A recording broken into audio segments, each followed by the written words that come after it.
নমস্কার বন্ধুরা, আপনাদের সবাইকে স্বাগত জানিয়ে আজকের ভিডিওটা আমি শুরু করছি। আপনাদের মধ্যে অনেক বন্ধুই আমাকে জিজ্ঞাসা করেছেন ঘরোয়া উপায়ে কিভাবে কালী পুজো করব, আর 2024 সালের দীপান্বিতা অমাবস্যায় কতক্ষণ অমাবস্যা লাগছে এইসব সংক্রান্ত। তো আজকের ব্লগে এইসব নিয়ে আলোচনা করব, কালী নিয়ে আলোচনা করছি। তো শুরুতেই কালী কি বা কালী কে সেইটা জানতে হবে। এবার কালী কে বা কালী কে আমরা প্রত্যেকেই তো জানি, প্রত্যেকেই তার ব্যাখ্যা মোটামুটি আমরা কম বেশি জানি। অনেক তান্ত্রিকরাই অনেক বহু পূর্ব থেকে কালী কি সেই ব্যাখ্যা আমাদের কাছে পড়ে গেছেন। আজকে আমি আপনাদের কাছে একখানা ছোট্ট গল্প শোনাবো, যে গল্পটা হলো আমাদের শ্রী শ্রী ঠাকুর রামকৃষ্ণ পরমহংস থেকে। কেশবচন্দ্র সেন ছিলেন প্রখ্যাত ব্রাহ্ম সমাজের একজন সদস্য। তার সময় থেকেই শ্রী রামকৃষ্ণের সঙ্গে ব্রাহ্ম সমাজের এক আধ্যাত্মিক সম্পর্ক গড়ে ওঠে। ব্রাহ্ম সমাজের মূল সত্যের ধারা বা ভাবধারা হলো ঈশ্বর হলো এক এবং চিন্ময়। তিনি নিরবয়ব, অনন্ত, সর্বব্যাপী এবং সর্বশক্তিমান। তিনি সৃষ্টিকর্তা, তিনি পালনকর্তা, নিয়ন্তা এবং বিধাতা। তিনি জ্ঞানময়, মঙ্গলময়, প্রেমময়, পুণ্যময় এবং আনন্দময়। ঠাকুর রামকৃষ্ণদেব ছিলেন মৃন্ময়ীর পূজারী। তিনি কিন্তু ছিলেন কালী ভক্ত, অর্থাৎ তিনি কিন্তু সাকারের ভক্তি করে গেছেন। কথামৃত প্রসঙ্গে মাস্টার মশাই বলেছেন, তার কালী মানে আলাদা। বেদ যাকে পরব্রহ্ম বলে তিনি তাকেই কালী বলেন। মুসলমান যাকে আল্লাহ বলেন, খ্রিস্টান যাকে গড বলেন, তিনি তাকেই কালী বলেন। তিনি অনেক ঈশ্বর দেখেন না, তিনি একই দেখেন। পুরাতন ব্রহ্মজ্ঞানীরা যাকে ব্রহ্ম বলে গেছে, যোগীরা যাকে আত্মা বলে গেছেন, ভক্তেরা যাকে ভগবান বলেছেন, পরমহংস তাকেই কালী বলেছেন। শ্রী শ্রী ঠাকুর রামকৃষ্ণদেব কালী সম্পর্কে এও বলেছিলেন, একটি সাপ যখন কুণ্ডলী পাকিয়ে আছে তখন তা হলো ব্রহ্ম, আর যখন ফণা তুলে রয়েছে তখন তিনিই হলো কালী। কি অপূর্ব ব্যাখ্যা, অনেকটা আমাদেরকে ভাবিয়ে তোলে। পূর্বে মা কালীর পূজা হতো বনে জঙ্গলে তান্ত্রিকদের হাত ধরে। সম্পূর্ণ পুজো ব্যবস্থা ছিল গুপ্ত। সাধারণ গৃহস্থ বাড়িতে মায়ের পুজো করার কথা কেউ স্বপ্নেও ভাবত না। এই ভাবধারার পরিবর্তন হতে শুরু করে চৈতন্য সমসাময়িক সময় থেকে। সেই সময় নবদ্বীপ ধামে এক তন্ত্র সাধকের জন্ম হয়, তার নাম কৃষ্ণানন্দ আগমবাগীশ। বলা হয় তার সময় থেকে দক্ষিণাকালী রূপ ঘরে ঘরে ধীরে ধীরে পুজো পেতে শুরু করে। জনশ্রুতি এও বলে তিনি নাকি সাধক রামপ্রসাদের তন্ত্রগুরু ছিলেন। এই কৃষ্ণানন্দ আগমবাগীশ ছিলেন বৃহৎ তন্ত্রসারের রচয়িতা। জনশ্রুতি থেকে আমরা জানতে পারি কৃষ্ণানন্দ আগমবাগীশ একবার নাকি মাকে স্বপ্নে দর্শন করেছিলেন এবং তার কাছে তার রূপ জানতে চেয়েছিলেন। মা তাকে বলেছিল, সকালবেলা যাকেই দেখবি তার আদলেই আমার মূর্তি বানাবি। এরকম স্বপ্ন পেয়ে কৃষ্ণানন্দ আগমবাগীশ যখন পরের দিন ভোরবেলা গঙ্গা স্নান করতে যাচ্ছিলেন, তখন তিনি দেখলেন এক নিচু জাতের মেয়ে দেওয়ালের মধ্যে গোবর দিচ্ছেন। আর তাকে দেখা মাত্রই সেই নিচু জাতের মেয়ে লজ্জায় জিভ বার করে দিয়েছিলেন এবং তার এক হাত উদ্যত ছিল গোবর দেওয়ার জন্য। সেই থেকেই বাংলার প্রচলিত কালী মূর্তির সূত্রপাত। এর পরবর্তীকালে সাধক বামাখ্যাপা, শ্রী শ্রী ঠাকুর রামকৃষ্ণদেব সকলের হাত ধরে বাংলার ঘরে ঘরে পৌঁছে গেছেন মা। কালীর নানান রকম প্রকারভেদ আছে। সেই সকল প্রকারভেদ বা সেই সকল পুজোর বিধি কিন্তু সাধারণদের জন্য নয়। সাধক কিংবা তন্ত্রোক্ত দীক্ষা যাদের রয়েছে, যারা এই মার্গে দেবীর সাধনা করছেন, তারাই কিন্তু এই সকল পূজার অধিকারী। এবারে আসি 2024 সাল।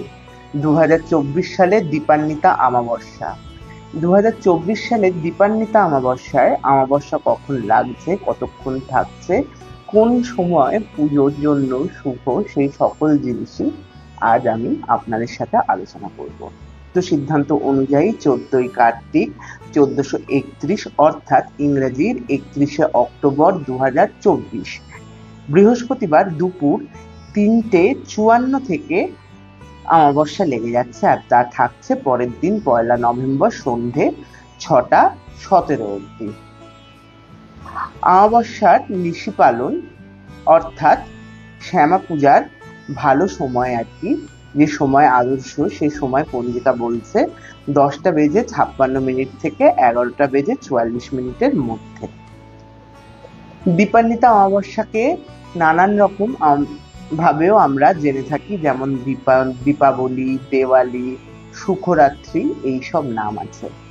সেদিন যেরকম বাড়িতে আমরা পিতৃপুরুষের উদ্দেশ্যে প্রদীপ প্রজ্বলন করি, সেরকমই যাদের কুলাচার রয়েছে তারা ওই দিনই প্রদোষে লক্ষ্মী পূজা করে।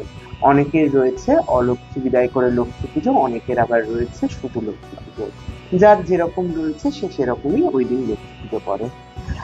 এবার আসি গুপ্ত প্রেস। গুপ্ত প্রেসে সময় পড়েছে 31শে অক্টোবর দুপুরবেলা 3:09 থেকে পরের দিন 1 নভেম্বর বিকালবেলা 5:09 পর্যন্ত অমাবস্যা থাকছে।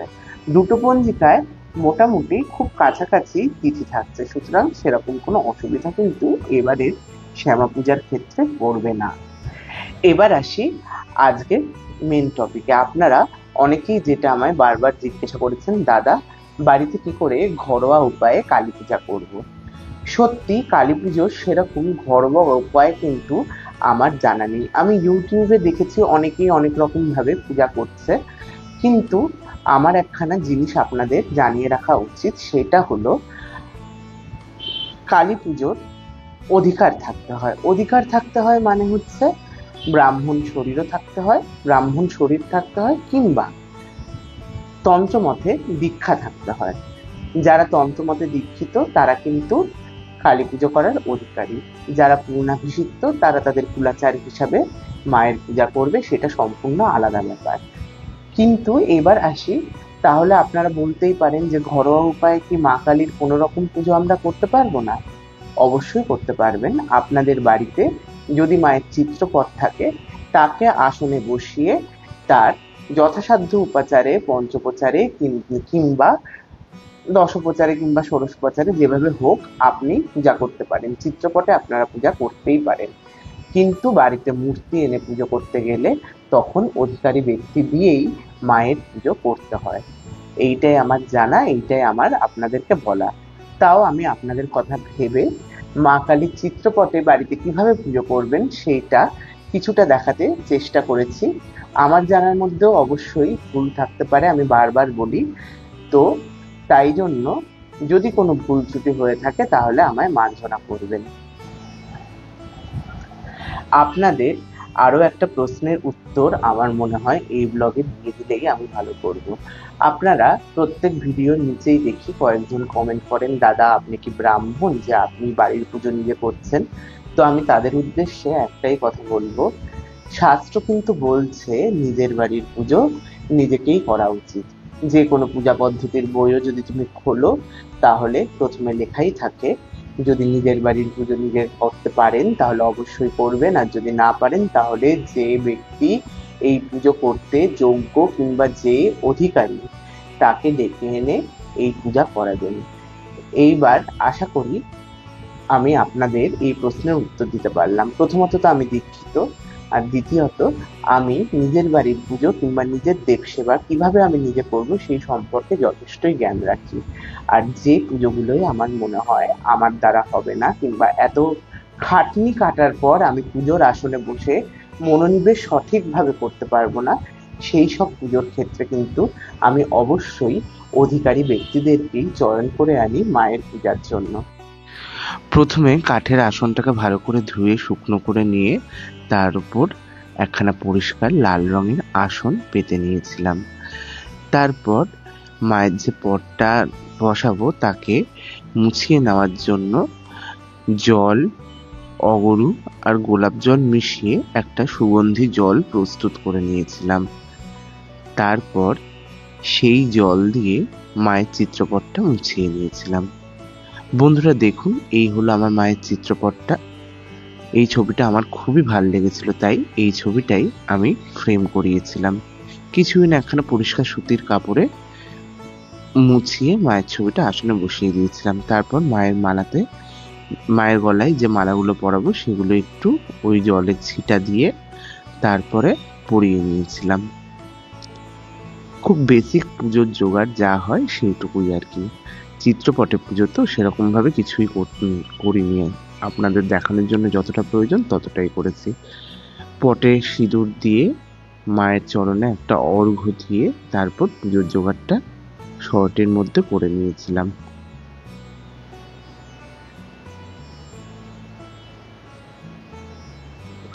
আরতির জন্য পঞ্চপ্রদীপটাও সাজিয়ে নিয়েছিলাম আর মাকে নৈবেদ্যে মিষ্টি, পান এগুলো দিয়ে দিয়েছিলাম, জল দিয়ে দিয়েছিলাম পানীয় হিসেবে নিবেদন করার জন্য।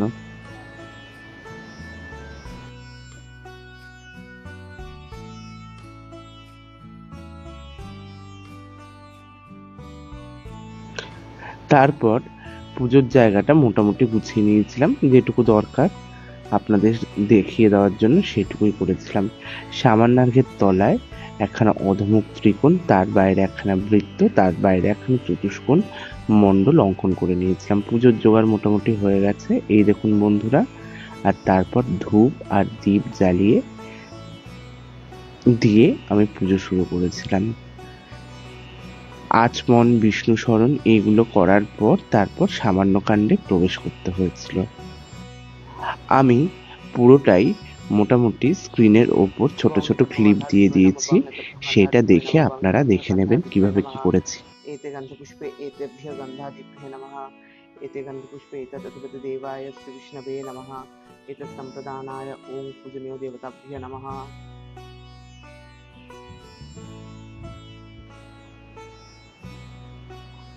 नमो बिंबशते ब्राह्मण भाष्यते विष्णु तेजसे जगत सवित्रे सूचये सवित्रे कर्मदायिने एषर्घों ह्रां ह्रीं स श्री सूर्याय नमः।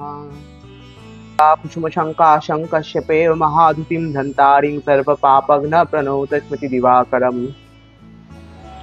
সূর্য প্রণাম হয়ে গেলে সামান্য অর্ঘ্যটা স্থাপন করে নিয়েছিলাম।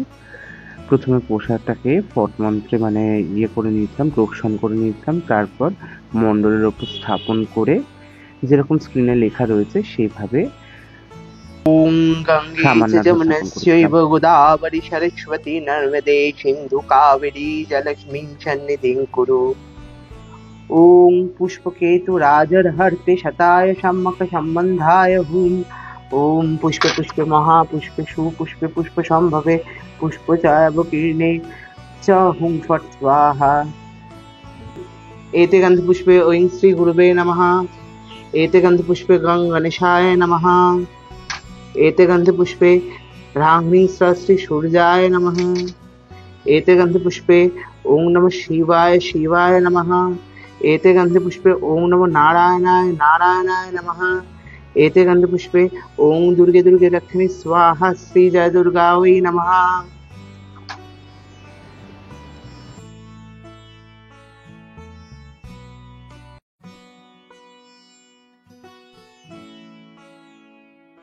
क्रीं इत्यस्य मन्त्रस्य भैरवऋषि ऋष्णिक छन्द श्रीमद्दक्षिणाकालिका देवता ह्रीं वीदं हुं शक्ति क्रीं कीलकं पुरुषार्थ चतुष्टय सिद्धये विनियोगः।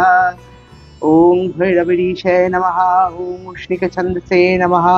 ओम श्रीमद्दक्षिणा कालिका देवतावै नमः।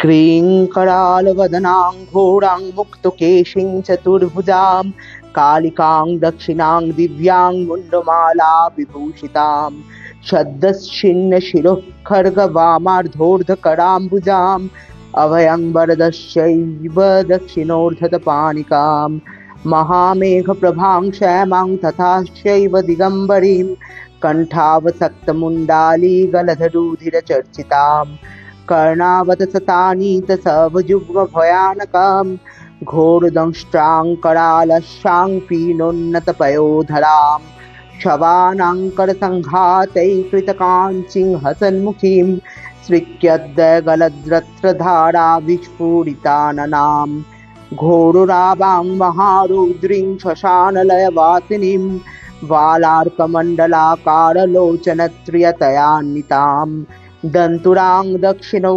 व्याप्तिमुक्तालम्बिकचोचयां शवरूपमहादेव हृदयोपरि संस्थितां शिवाभिघोररावाभिचतुर्दिक्षु समन्वितां महाकालेन च समं विपरीतरतातुराम् सुखप्रसन्नवदनां स्मेरानां सरोरुहाम् एवं स चिन्तयेत् कालीं धर्मकामार्थसिद्धताम् ॐ मृदपद्मासनं दद्यात् सहस्रारच्युतामृतैः पादं चरणोदद्यात् मनोस्तर्घं निवेदयेत् तेन अमृतेन आचमनीयं स्नानीयं तेन च श्रुतिम् आकाशतत्तं वस्त्रं शाद्गन्धतत्तकं चित्तत् प्रकल्पयेत् पुष्पं धूपं प्राणां प्रकल्पयेत् तेजतत्तं च दीपार्थं नैवेद्यं साक्षुधाम्बुधि अनाहतधनिर्घण्टा वायुतत्तं च चामरं सहस्रारं भवेच्छस्त्रशब्दतत्तं च गीतकं नृत्यम् इन्द्रियकर्माणि चञ्चलं मनसस्तथा सुमेखालं पद्ममालां पुष्पं नानाविधं तथा अमयाद्यै भावपुष्पै अर्चयेत् भावगोचरम् अमया मन अहङ्काररागमदं तथा अमोहोकदम्भस्य अध्यक्षा क्षोभकौ तथा अमत्सार्य लोभञ्च दशपुष्पं विदुर्बुधा अहिंसा परमं पुष्पं पुष्प इन्द्रियनिग्रह दया पुष्पं क्षमा पुष्पं ज्ञानपुष्पं च पञ्चमम् इति पञ्चदशै भावपुष्पै सत्पूजयेत् शिवाम्।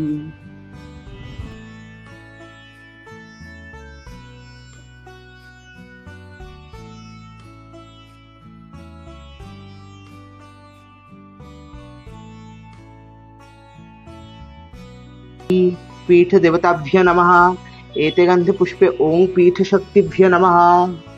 तर्जनिभ्यं स्वाहा क्रुं मध्यमं वषट् क्रुं अनामिकाभ्यं हुं क्रुं कुनिष्ठभ्यं वषट् करतालपिष्टभ्यं अस्त्राय फट् क्रांगृदाय नमः क्लीं शीर्षि स्वाहा क्रुं शिखाय वषट् क्रुं कवचाय हुं क्रुं नेत्रत्राय वषट् करतालपिष्टभ्यं अस्त्राय फट् करालवदनां घोरां मुक्तकेशीं चतुर्भुजां कालिकां दक्षिणां दिव्यां मुण्डमाला विभूषितां शद्दश्छिन्नशिरोः खड्गवामार्धोर्धकराम्बुजाम् अभयां वरदश्चैव दक्षिणोर्धतपानिकां महामेघप्रभां श्यामां तथाश्चैव दिगम्बरीं कण्ठावसाक्तमुण्डाली गलधरुधिरचर्चितां कर्णावतसतानीतशौभजुग्मभयानकं घोरदंष्ट्रां करालश्रां पीनोन्नतपयोधरां शवानङ्करसङ्घातैकृतकाञ्चीं हसन्मुखीं स्विक्यद्दयगलधृत्रधारा विस्फुरिताननां घोरुरावां महारौद्रीं श्मशानलयवासिनीं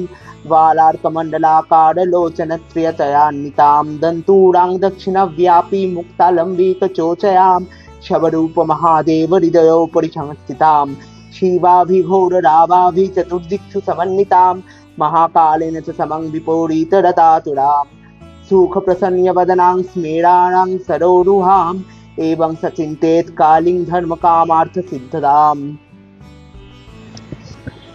ধ্যান হয়ে গেলে তারপর দেবীর দশোপচার পূজা করে দিয়েছিলাম।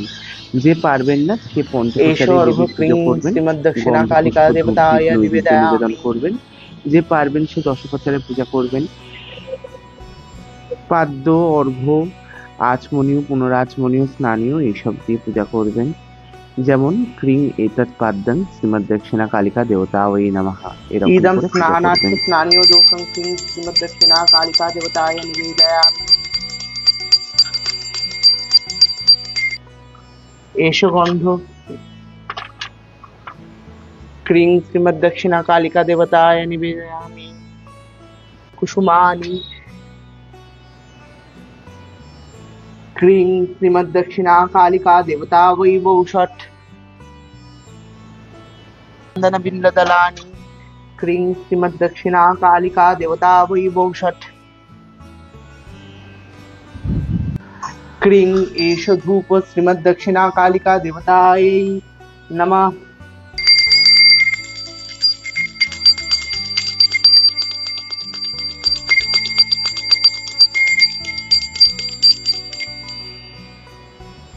क्रीं एष दीप श्रीमद्दक्षिणा कालिका देवतायै नमः।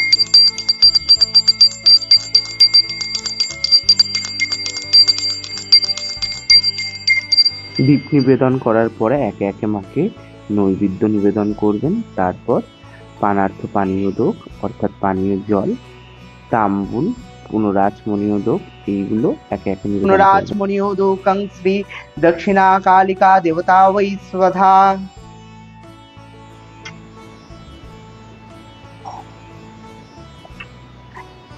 क्रीं इदं ताम्बूलार्थोदकं श्रीमद्दक्षिणा कालिका देवताय निवेदयामि। काली महाकाली कालिके पापहारिके धर्मार्थ मोक्ष संपत्तिं देहि देवी नमस्तुते। क्रीं एष सचन्दन पुष्पबिल्वपत्राञ्जलि श्रीमद्दक्षिणा कालिका देवतायै बौषट।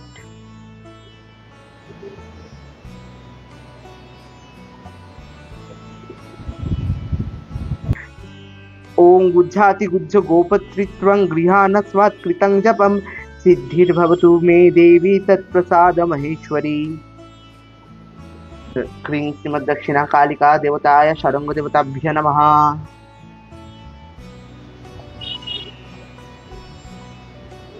एते गंधे पुष्पे क्रीं श्रीमद्दक्षिणा कालिका देवता आवरण देवताभ्य नमः। एते गंधे पुष्पे संगाय सावरणाय सायुधाय सवाहनाय सपरिवाराय श्री महाकाल भैरव सहिताय श्रीमद्दक्षिणा कालिका देवताय नमः। ओम श्रीमत्सूर असुर आराध्य चरणाम्बुजरिद्रयां चराचर जगद्धात्रीं कालिकां प्रणमाम्यहम्। ओम प्रणतानां प्रसत्तं देवी विश्यार्तिहारिणी त्रैलोक्यवासिनामिध्ये लोकानां वरदा भव। এরপর দেবতার পঞ্চাঙ্গ আরতি করে নেবেন। ওই দিন দেবতার উদ্দেশ্যে দীপদানের বিধি আছে, তাই মায়ের উদ্দেশ্যে এবং পূর্বপুরুষদের উদ্দেশ্যে বাড়িতে দীপদান করবেন। কালী পুজোর আভরণ পুজো প্রচুর। আমি ভিডিওটা অযথা বড় হয়ে যাবে বলে তাই ডিটেলস ভিডিও করিনি। কালীর আভরণ দেবতাদের মধ্যে ষড়ঙ্গ, গুরুপঙ্ক্তি, অষ্টমাতৃকা, অষ্টভৈরব, পঞ্চদশ যোগিনী, ইন্দ্রাদি, দিকপাল, খড়গমুণ্ড, বর, অভয়, সবরূপ শিব, মহাকাল ভৈরব এনারা রয়েছেন। চিত্রপটে পুজো সেহেতু গন্ধপুষ্পে একত্রে আভরণ পুজো এবং সাবরণের পুজো করে নিলেই হয়ে যাবে। আমি যতটা পেরেছি ততটা আপনাদের দেখাবার চেষ্টা করেছি, ভুল ত্রুটি হতেই পারে। অবশ্যই মার্জনা করবেন এবং ভিডিও কেমন লেগেছে জানাবেন।